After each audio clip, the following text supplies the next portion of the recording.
Yeah, Ito, hindi naman natin gustong istorbohin yung inyong pagninilay-nilay at pagdadasal dyan sa mga pansyon ninyo ngayon, sa himlayan ng inyong mga mahal. Pero baka sana, naiintindihan ko na mababa ang live viewers natin ngayon, Marlon.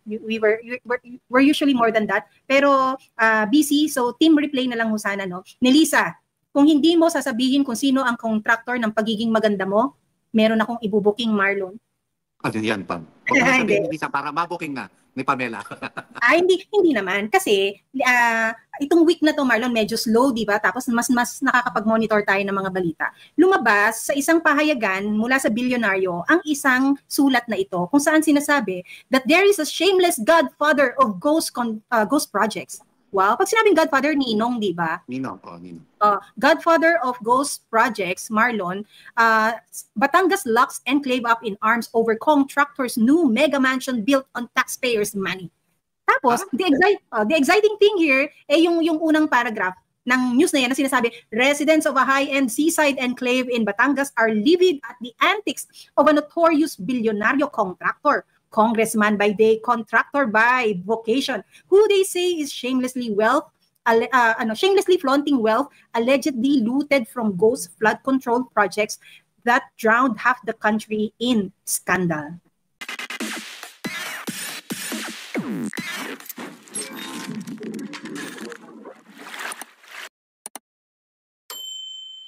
So, pinangalanan ba nila yan? Sorry, hindi ko nabasa. Actually, hindi. Pero Marlon, it's giving eh. Wow, millennial. It's very giving kung sino yung contractor eh. Pero Marlon, kung nasaan ka ba ngayon, contractor, ikaw ba, mansion mo ba yan? Pero isa kang province ulit ito? Batangas? Ay, sorry. Batangas ba? Tama. Ikaw ba nasa area niyan o lumagpas ka? Hindi, wala. Malayo ako pa. Wala ka sa malayo. Kasi Marlon, pag meron akong mapakita wala akong nadaan ng wala akong nadaan ng magkatapat na bahay na may tunnel. Na may pag-aari rin siyang gano'n, Pamela. Alam ba yun? Hindi, kasi Marlon, yung background mo ngayon, yung itsura ng bahay na sinend sa akin, parang ganyan. Parang full glass. Although siguro mas mahalin to kasi kung contractor ka, expect bilyonaryo ka, Marlon. Pero Marlon, ang masakit dito kasi dito sa balita na yan, high-end umaaray din ang mayayaman sa pagpo-flaunt niya ng kanyang pagiging mayaman. Kasi tingnan mo, parang nasabi shamelessly flaunting wealth allegedly looted from ghost flood control projects. Tapos, umaaray nga yung mga kapwa niya mayayaman sa loob ng village, Marlon. So, sa loob ng village niyon, Marlon, kasi nga, ikaw, naniniwala ka ba sa sinasabi nila na ang totoong mayaman hindi loud? Hindi loud sa pananamit na ang tatak hindi Dior, Gucci, Prada, yung alam mo yung nagsusumigaw na mga brand, di ba? Tapos sila yung alam nilang mayaman sila but they do not flex. They know that at the end of the day they proceed to a mansion na puno ng mga servidora, yung mga ganyan or mga kasambahay, pero they're not very loud about it.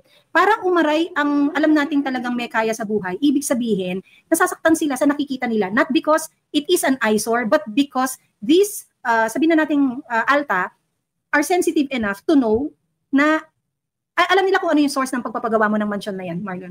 So nagtanong-tanong tayo, pero bago tayo nagtanong-tanong, Marlon, lumabas naman, kasabay ng balitang ito, yung mga ganitong art card na merong flood control king ng Batangas. Kaya sabi ko sa iyo, very giving yung mga hint doon sa sa sinabi ng bilyonaryo. Yung Batangas pa lang yung Lux Enclave in Batangas, malamang Marlon ito ay isang gated community doon. Meron ka malamang gated community, Marlon, na nakatira ka ba sa gated community dahil madalas ka sa Batangas? Ang alam ko lang gated community, yun yung New Bilibid Prison. Ayoko dun. Ayoko dun, Marlon. Dapat doon nakatira to, congressman na to, no? Kung ililibre mo ako, Marlon, wag dyan sa gated community na yan, medyo pinagtatagni-tagni ko yung detalye mo. Hindi papasok sa isip ko. Pwede ba magtanong?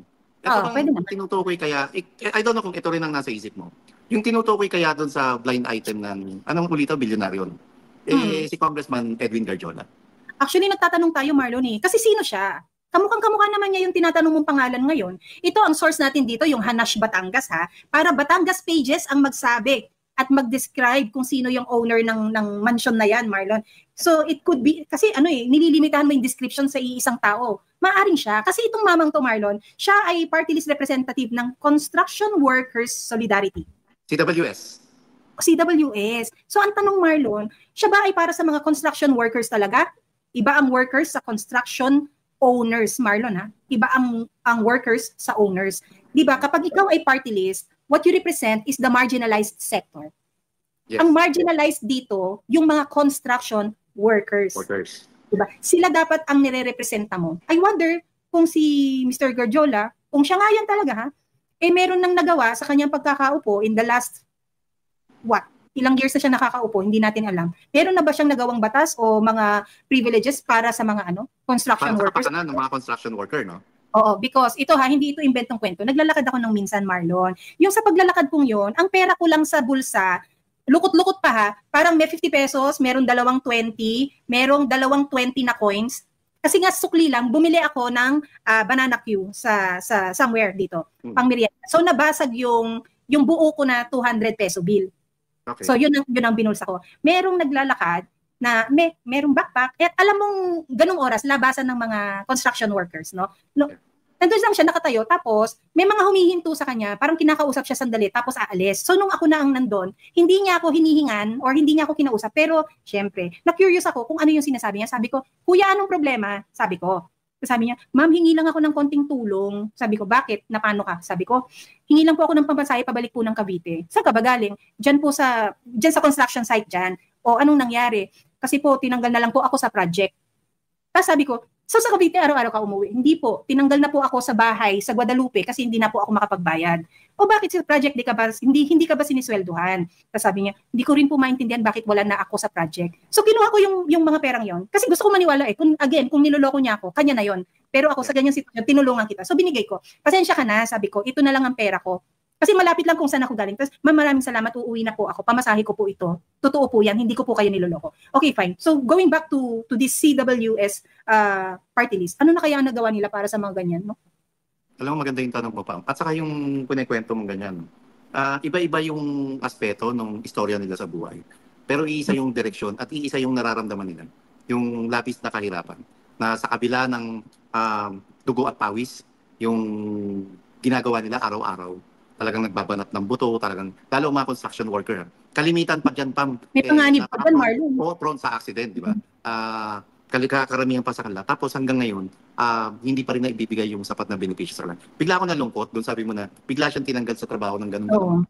Na hindi man lang siya binigyan ng, alam mo yun, ng kahit pamasahe o ilang araw. Paliwanag. Diba? Paliwanag.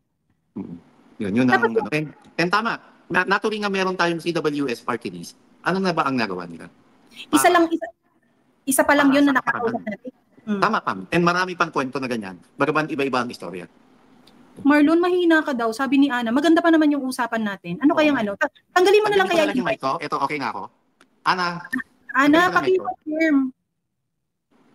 O, kahit si Romantic Moon ang sabi, mahina ka. Mahina audio ni Sir Marlon. Ito, mahina pa rin. Pasensya na kayo at out of town lolo nyo. Wow, sana all. Eto Marlon, no? Yun nga. Pero kung ikaw ang nasa ganyang party list, Marlon, ano kaya ang unang bill ang isasampa mo or ipopropose mo para sa mga construction workers? Ako? Sa akin, insurance.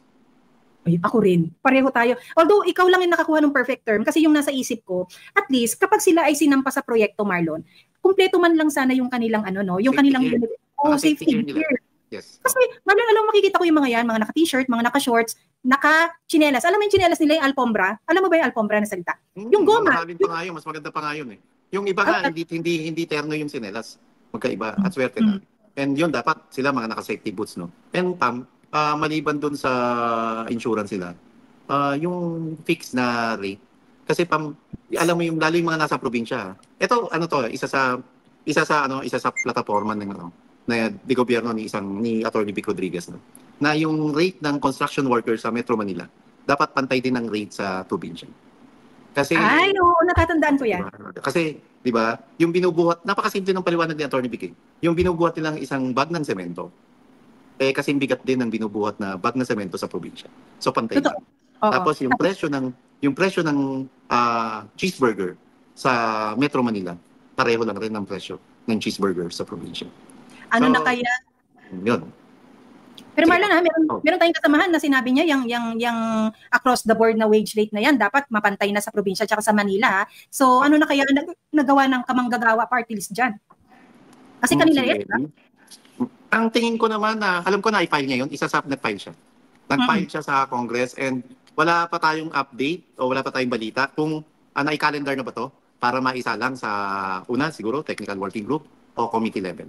At saka Marlon, sana yung maliban sa safety gears na meron sila, yung insurance na meron sila, at least man lang Marlon, meron yung kasama sa kanilang arawan na meron na silang pagkain, pack meals, na hindi nila kukunin dun pa sa arawan nila because Marlon, we all know for a fact na ang isang building, hindi naman putyo-putyo lang ang budget. Sana man lang, para mapaganda ang building na yan, pagandahin din naman kung ano yung sitwasyon ng mga literal na gumagawa, literal na mga nagbubuhat, nagmamason, ano yun, yung may apoy, yung nagwe-welding, yung mga ganyan, Marlon, di ba? Tapos di ba nga, yung alam mo yung minsan makikita mo ang katawan ng construction workers talaga, Marlon, makikita mo talaga yung muscle cuts nila dahil alam mong mabigat ang binubuhat. Semento, bakal, kahoy, hindi naman biro yan di ba? Mano man lang pagandahin mo yung cost of yung way of life ng mga taong ito dahil sila rin naman ang gumagawa ng magagandang infrastruktura na maganda sa ating mga mata. Kasi Marlon, pagkatapos ng project na yan, do you honestly think yung mga taong yan meron silang claim na akong gumawa niyan? Isa ako sa gumawa niyan. Maaaring storya lang nila yon pero paniniwalaan ba sila? Di ba? Yun na nga lang yung kalugad-loob sa kanila. Actually, na nagiging pride nila.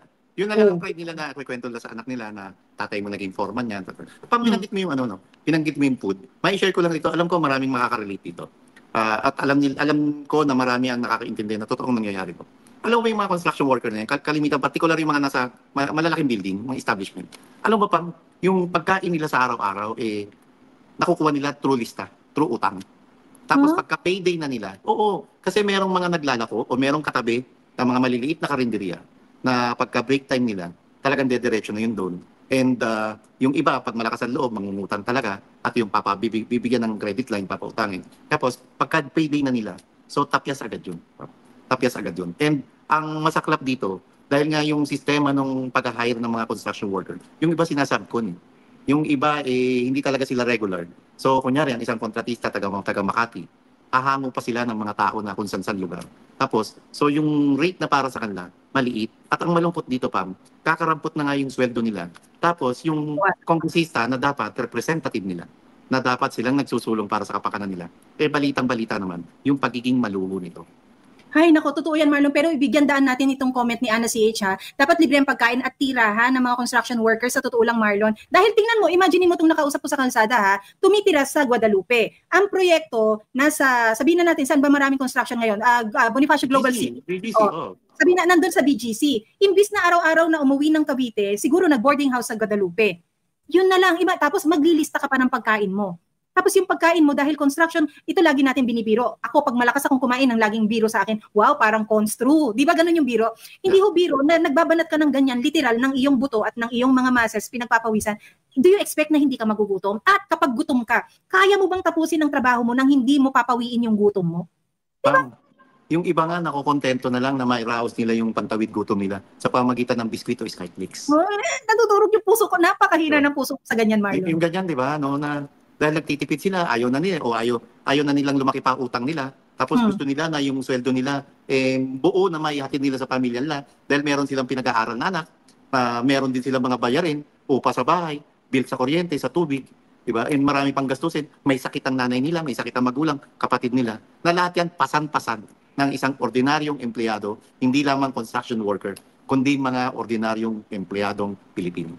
Tapos Marlon, di ba magbabayad ka ng lista mo? Tapos, sige, sabihin natin may bed space ka. Tapos, yung pagkasweldo mo, since kaltas na kaagad yan, sa kagustuhan mo may mapadala ka, zero ka na naman. Diba? So, zero ka naman. So, the cycle repeats na lilista ka na naman, maaaring may delay ka pa ng bayad ng bed space mo. So, yun na, problema na yun, diba? Habang ang mga contractors na yan, Marlon, ang pag-flex nila ng luho, talaga namang nakakalula at nakakaiyak. Idagdag ko pa yung palikuran nila. Minsan nairaraos lamang nila yung, alam mo yun, kailangan nilang mag-release. Sa gilid-gilid, no? Sa gilid-gilid na lang. Tapos kinakailangan nilang maglinis ng katawan. Talagang mas gugustuhin na lang nilang uuwi na lang sila o matutulog na lang sila ng madumi. At makikita mo, Marlon, ha, pag, di ba yung mga construction, merong temporary bakod yan ng mga yero. Bago pag lumabas na din sila sa gate na yon, Marlon, na makeshift gate lang din, Marlon, doon na sila magbibihis. Doon sila magpapalit ng kanilang damit para pang-uwi, na kapag sumakay man sila sa mga public vehicles, Marlon, hindi sila amoy pawis. Doon na sila magpupunas. So, tama ka, at least meron silang barracks sa loob ng construction site para bigyan daan yung ganyan call of nature, tapos yung ganyan pagbibihis man lang nila, kung meron man silang break time, umidlip ng konti, no? Alam mo ano pa masaklap sa pasweldo sa kanila, Pam? Yung iba, dumadaan pa talaga sa agency. So pag dumaan sa agency, panibagong kaltas sa sahod yun. O kasi kukuha yung agency, Marlon eh. Paano yun, Marlon? Naka-agency ka na, naka-subcon ka pa. Paano kaya yun? No? Ano pa makikita mo? Ganyan yan, Pam eh. Walang iniwan yan sa multi-billion pisong corruption. Diba? Meron ng 30%, meron ng 15% si congressman. Meron pang 15% si district engineer. Meron pang 10% si mayor. So ano na lang matitira mo rin? Ano na yan? Ano na lang ang dangal na ibinigay mo rin doon sa taong mga naghirap talaga para ipatayo yung mga mansion na yan or yung mga buildings na yan. Speaking of mansions, Marlon, dahil nga dito sa blind item mula sa bilyonaryo na to, no, medyo marami tayo. Kasi Marlon, nung alaw, sabi mo nga, tayo ay nag-aahente ng mga bahay at lupa.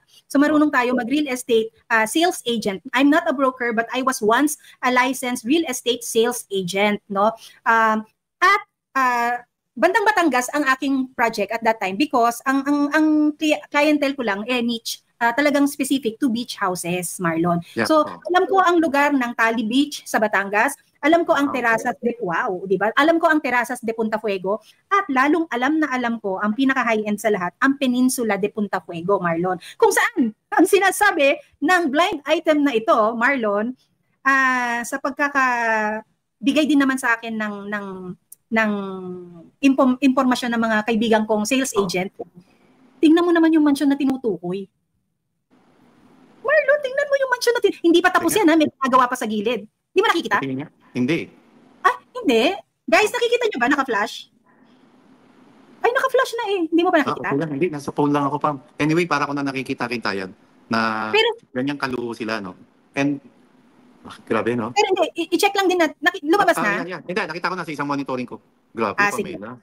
Parang hotel, no? Saan lugar to? Sa pagkakasabi, yan ay sa loob ng Peninsula de Punta Fuego. Sa Punta Fuego yan, Marlon. At siya ay cliff house.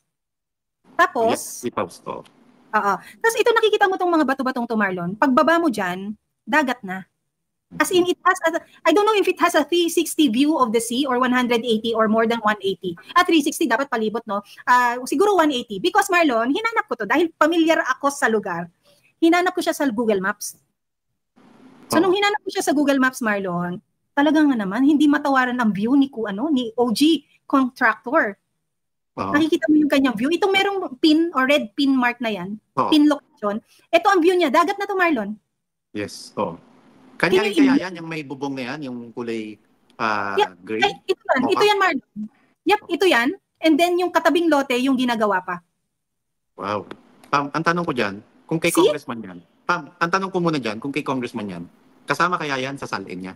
And hindi kayo nagtataka, mga katetet kay Ebon. Ang mga nagbigay pa lamang ng kanilang salin ay mga senador.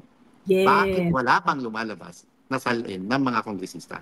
Tapos, pero mangilan-ngilan meron, ha? Yung Makabayan Block. Mangilan-ngilan, Pam. Pero lalo yung mga taong sangkot sa kontrobersya. Kasi nang inaabangan ng tao, yung mga kongresistang sangkot sa kontrobersya, yung mga kongresistang kontratista, na dapat sila mismo ay maglabas na ng sarili ng salin. At yung itong klinash mo, Pam, na ginagawang mansyon sa Punta Fuego, na-ideklara rin kaya yan. Tapos, Pam, speaking of bakit? Bakit hanggang ngayon hindi pa ipinapatawag ng ICI yung mga kongresista na kontratista at pinangalanan din at bahagi sila o kamag-anak nila o pag-aari nila, isa sila sa pag-aari at o kamag-anak ng 15 contractors na pinangalanan naman ni Marcos Jr. Marlon, bakit ka pa magtatanong na hindi pinapatawag ang mga kongresista kung ang pinipili naman nilang mga witnesses nila ay yung mga alam na wag pangalanan yung mga kongresista? Diba, yan ang naratibo nila, wag pangalanan ng mga kongresista. Doon tayo mag-focus sa mga senators. Diba? And then, surprisingly, meron na kaagad na recommendation to file a case against Joel Villanueva. Tapos nandyan na yung kay Jinggoy Estrada. Jinggoy, diba? Oh, pati ba si Cheese kasama? Yes, pati si Cheese. Wow. Pero pinaligtas nila at hindi na daw ipapatawag sa ICIC si Senator Bongo. Not because pinaligtas, but for whatever reason, hindi na yata siya ipapatawag to witness or to tell his side of the story. Tama ba? Kasi maaaring... Pero Pam, nakukulangan ang taong bayan. At kahit anong pagbabago na gawin nilang naratibo, ibabalik at ibabalik ito ng tao.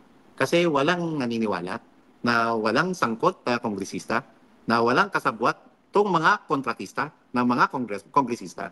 Dahil alam naman nila, ang mga numero unong proponent ng infrastructure at flood control ay mga congressmen, higit lalo yung mga malalapit kay Martin Romualdez. Ito Marlon pala, nagtanong ako dun sa ahente na nag-send sa akin ng photo na yan, Marlon. Ang sabi niya, ang tinanong ko, hindi ba sa ganyang gated community, kasi ano yan parang nung alaw pa, but nung mga early 2008, Marlon, napupuntahan ko na yan.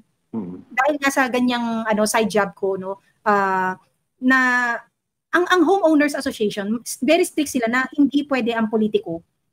Even I think artista Kasi parang gusto nga nila. May ganung rules? Bakit? Alam ko. Hindi ko. Nila yung rules nila. No. Because maganda yung sagot niya. Sabi ko, hindi ba bawal sa homeowners yung ganito na para kang public personality? Because ang gusto nga nila is to keep the peace in the community na walang starstruck, walang anything na mga fun mode and things like that, no? Nung tinanong ko, hindi ba bawal yung ganito, ganyan? Bakit pinayagan na magkaroon ng property itong si contractor? Tapos sabi niya, hindi naman siya politiko noon He was contractor before. So nag-transition na lang siya. So that means to say, syempre, wala nang magagawa yung homeowners association if his career trajectory went from being a contractor to being a contractor, di ba? So, tama nga naman. Tama yung dahilan and it is probably the most valid reason that this guy who owns this mansion can give us. Hindi ko rin maintindihan, Marlon, kung bakit lumaki ng ganyan yung kanyang property. Kasi, yung cut ng lote, Marlon, halos magkakapantay Baka binili niya yung mga katabing lote, no? Para maraming titulo to. Maraming titulo to na magkakadikit na properties, no? Malamang, no? Alam mo, Pam, itong binabanggit mo, kung siya man ang may-ari, no, meron din siyang issue ng mansyon sa mataas na kahoy sa Batangas. Nabanggit mo kanina. Yun nga yung magkatapat niyang bahay ay may tunnel, Pam. At yung tunnel na yun, nakalubog sa kalsada. And tatawid lang para hindi ka natatawid sa labas ng kalsada na may pedestrian lane. Wala na. Tunnel, Pam. Tunnel. Ganyan ka big time. Si contractor, congressman. Uy, contractor, i-confirm mo lang kung iyo ba tong bahay na to nagawa mula sa pera ng mamamayang Pilipino. Kasi Marlon, interesado nasaan na ba yon? Interesado siya si 6988 interesadong mag-Airbnb kasi taxpayer siya. Dapat nga kung taxpayer tayo at taxpayers money yan, Marlon, it should be owned by the country. Correct. Should be owned by the Filipino people. Ulitin ko bakit nagawa nilang kumpiskahin yung mga luxury vehicles ng mag-asawang Diskaya? Bakit yung ibang ari-ariya naman ng 14 pang contractors na pinangalanan ni Marcos Jr., walang ginagawang aksyon ang administrasyon ito? No? Ewan ko. Ang dito, Marlon, nakakalula talaga. Nakakalula, Pam. Habang may ganyan karangyang pamumuhay, yung pagpalagay natin, ang isang representative ng mga manggagawa, ng mga construction workers. Tapos yung kalagayan naman ng mga nire-represent niya, talagang sadlak sa kahirapan.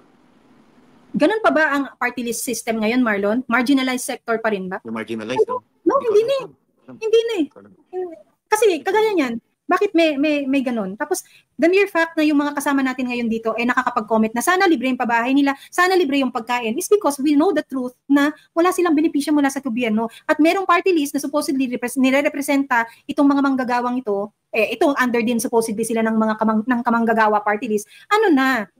Kasi,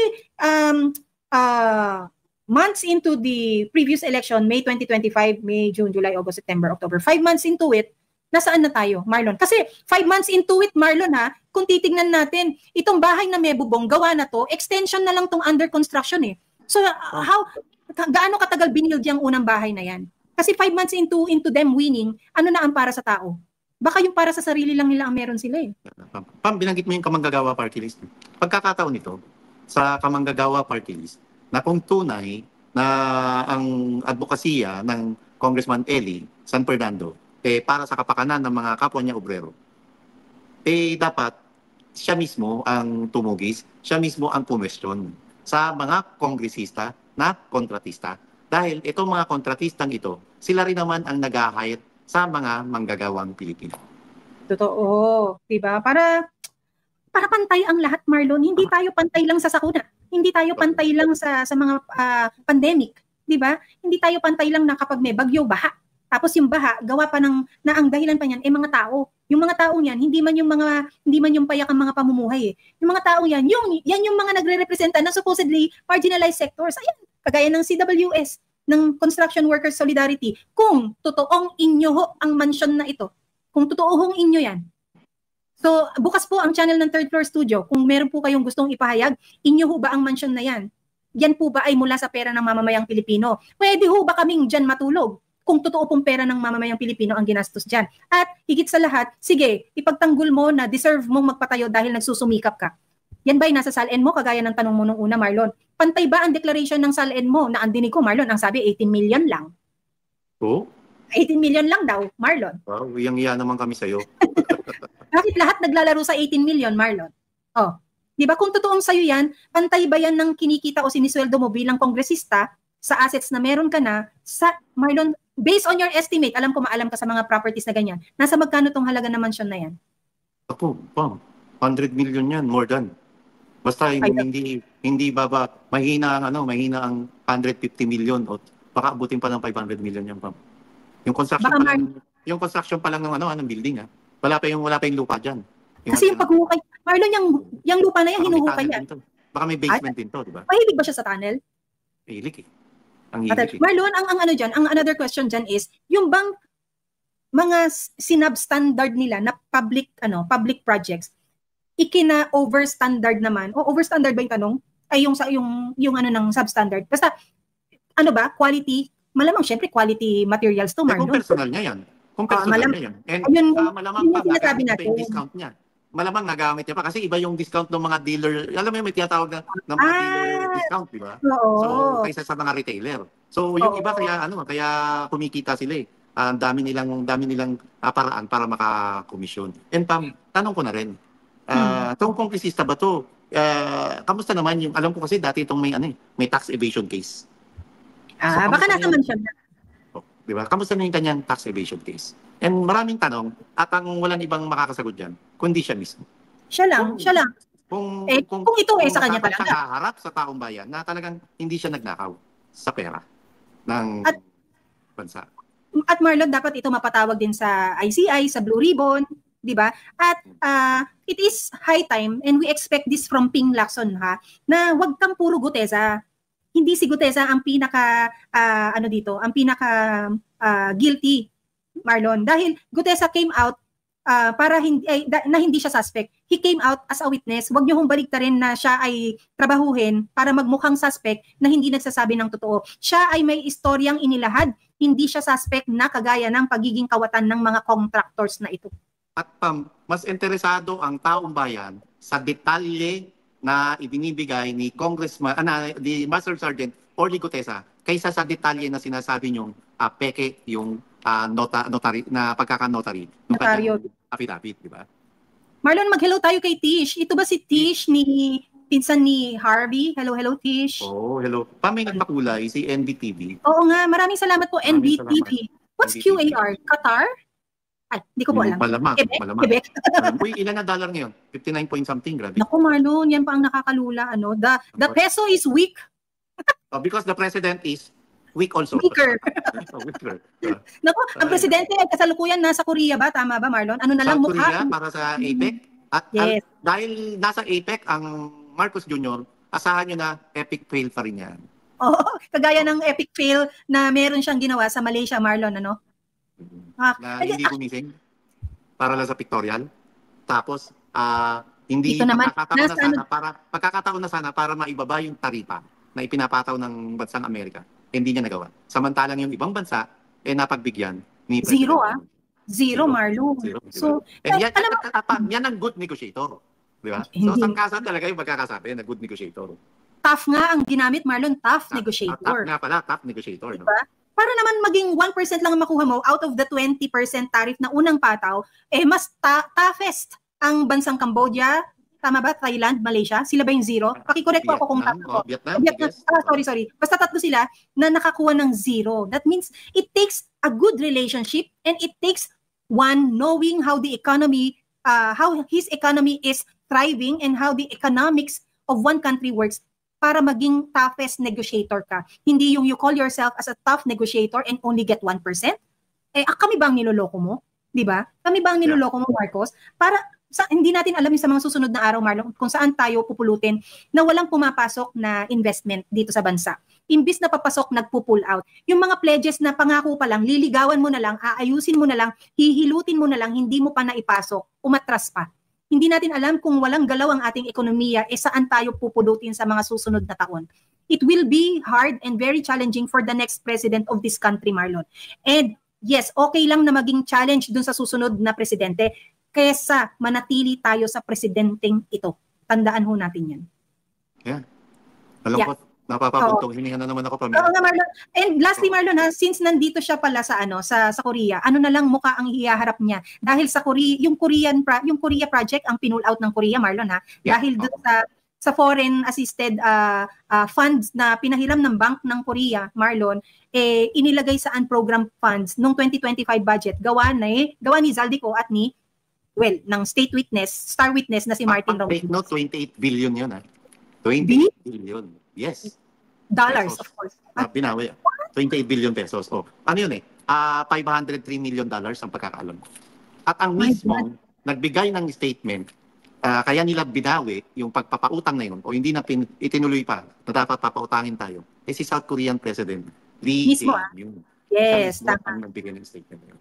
Totoo, Marlon. And then yung 1%, Marlon, sabi ni 6988 Kid, parang 22 classrooms lang yan. Totoo. Diba? Galing. Ganon kalusaw, ganon siya. Parang wala siyang interest, Marlon, maging presidente eh. I don't know. Wala siyang interest kasi hindi niya nga alam magpaka-presidente. Sa bagay, magkaiba yun. Yung you have the title, but you do not know how to act on your tasks, on your responsibilities, no? Nakakahiya. Sobrang nakakahiya. So, Nakakagalit. Kasi ang nasasakripisyo dito mismo, yung kaban ng sambayan ng Pilipino, ang nasasakripisyo mismo rito, yung ekonomiya ng bansa, at ang nasasakripisyo rito, yung kinabukasan ng susunod na henerasyon ng bayang Pilipino. At habang ang lahat, Marlon, habang ang marami sa atin ay nagsasakripisyo, tatandaan natin, merong isang pamilya sa liderato ng isang contractor ang hayahayang buhay sa isang mansyon sa isang beach resort na exclusive sa Batangas. Ayan ho, titigan ho natin ang bahay na yan. Kung totoong ito ay pag-aari ng isang contractor ng isang party list na allegedly sila yung Construction Workers Solidarity, sabihin yun, magpadala ho kayo ng pahayag denying na hindi inyo ito and things like that. At kung ito ay para sa mamamayang Pilipino, dapat maibalik ang pera na yan. At maano to, Marlon, kagaya ng yung ma-freeze, di ba? Kagaya nung ginawa nila sa KOJC, di ba? Kagaya ng ginawa nila sa pag-freeze ng assets nila ng mga contractors na kagaya ng Diskaya. Pero yung kay Zaldico, nananatili niya unti-unti na pull out ang kanyang air assets, Marlon. Tatandaan ho natin. Yes, ma'am. Yes, ma'am. Kung totoo ang pag-aari yan ni Congressman Edwin Garjola, kung totoo, nagtatanong tayo dito. Tinatanong ko na rin ngayon, ano kaya ang pakiramdam na pagsabihan ng isang presidente ng Pilipinas ng salitang mahiya naman kayo? Coming from the president, syempre hindi naman niya minimin yun, Marlon. Pero kapag sambayan ng Pilipino na... Alam mo sagot doon? Ba't kami mahiya? Ikaw nga, numero 1 rin walang yan. Yes, yan dyan ako papunta eh. Because if we have a leader who lead by example, Marlon, at yung mga followers niya adoring him like he's their God, wala tayo talagang patutunguhan, Marlon. Singilin na lang natin kung ano ang para sa atin. Dahil, Marlon, sabi nga nila, di ba, yung mga pagpapasikat ng ICI na yan na meron ng rekomendasyon for cases, Marlon, I think ito ay isang pressure dahil on November 30 magsasagawa yata ng malawakang rally. Dahil nga, naghihintay ang mamamayang Pilipino na merong mapakulong before December. And if there is that time constraint na merong ma-deliver ang ICI, Marlon, sana man lang quality hearing or quality case ang mayroon tayong maisampa sa mga deserving makulong. Diba? At wag selective. Wag selective. Tama ka dyan. Ang taong sangkot pangalanan, kasuhan, at ipakulong. Yes, tama. At sa kampo ni Congressman Edwin ba? Garjola, kung ito po ay inyo, konting paliwanag lang, ipakita ho na ito ay parte ng inyong SALN, di ba? At kung ito po ay inyo, kung deserve po ninyo yan because you think nagtrabaho kayo ng tama, ano po ang nagawa na ninyo para naman sa sector or sa marginalized sector na inyong nire-representa? At kung hindi naman po inyo yan, maglabas ho sana sila ng statement, ipagtanggol ho ninyo kung ano man po, kung mali man ho ang nakarating na impormasyon sa amin, dahil kami ay nagtanong lang din, i-deny ninyo na hindi inyo yan. Correct. Yes, ganun lang. Simple, di ba? Graduate ka ng college, labas mo yung diploma mo. Iyo yan o hindi iyo yan, ilabas mo rin ang prueba. Oh, na hindi diba? ka gumagamit ng ipinagbabawal na G, magpayat pa ng drug test ka. Ganun naman, di ba? Ano yan? Nabalik ko talaga. Ano yan? Pending yan, Marlon. Pending requirement yun ng mamamayang Pilipino. Yes. Tama. Magbabagong taon na naman, Marlon. Ilang taon na since siningi ng mamamayang Pilipinong hair follicle drug test ang Pangulo. Wala pa rin. Even VP Sara is following na. Yes, maraming naniniwala na kaya nagkakaganyan, lumalakas ang loob ng mga opisyalis ng pamahalaan na magnakaw. Dahil alam nga nila na ang presidente hindi na marunong magpaka-presidente, may issue pa ng paggamit ng ipinagbabawal na G. Tapos Marlon, haharap ka sa ASEAN countries, binibenta mo ang Pilipinas na ready, pero ikaw may issue ka sa sarili mo na nakarating na rin sa international stage yung issue mo ng allegedly pagiging hook mo sa paggamit ng ipinagbabawal na gamot. And how do you now become believable in front of these people? No? Bakit dito dadalhin ang kanilang negosyo kung hindi rin naman sound ang mind ng nagdedesisyon ng Pangulong nakaupo? Bigla ako naisip, Pam, no? Kung yung ordinaryong tao magnakaw lang ng isang corned beef sa tindahan, kulong agad. Yes. Silang mga bilyong pisong ninanakaw, talaga nakakaligtas pa at yung iba tinuturo nila kung sino pa nagnakaw. No? Pam, kung bakit yung mga ordinaryong security guard lang, pag nag-a-apply ng trabaho, kailangan ng drug test. Bakit ang presidente ng Pilipinas, ayaw naman magpasa ilalim sa hair follicle drug test? At si Gutesa na nagsasabi ng totoo, at sino nga yung una? Colonel Grijaldo na nagsabi ng totoo, talagang ginigipit ninyo. Pero itong mga taong to, kagaya ng Zaldico, bakit may due process? Bakit wala sa ordinaryong Pilipino? Di ba? Bakit may due process para makapaglabas pa ng kanyang mga air assets? Bakit tayo, kagaya ng mga halimbawa sinabi mo, sardinas, corned beef, dahil nagutom, bulilyaso, kulong? Correct. Diba? How fair is life? Umaayon ako sa sinabi ni Dom Fajardo, Marcos Basura. Tama. Dom Fajardo III, Marcos Basura. Tama. Maraming salamat po sa pagbibigay ninyo ng oras kahit tayo ay may okasyong pinagdidiwang kasama ang ating mga sumakabilang buhay. Parang nakakatakot. Humingi ako ng paumanhin na dun sa nahihinaan sa aking audio. Bukas sana makabawi ako. Wow.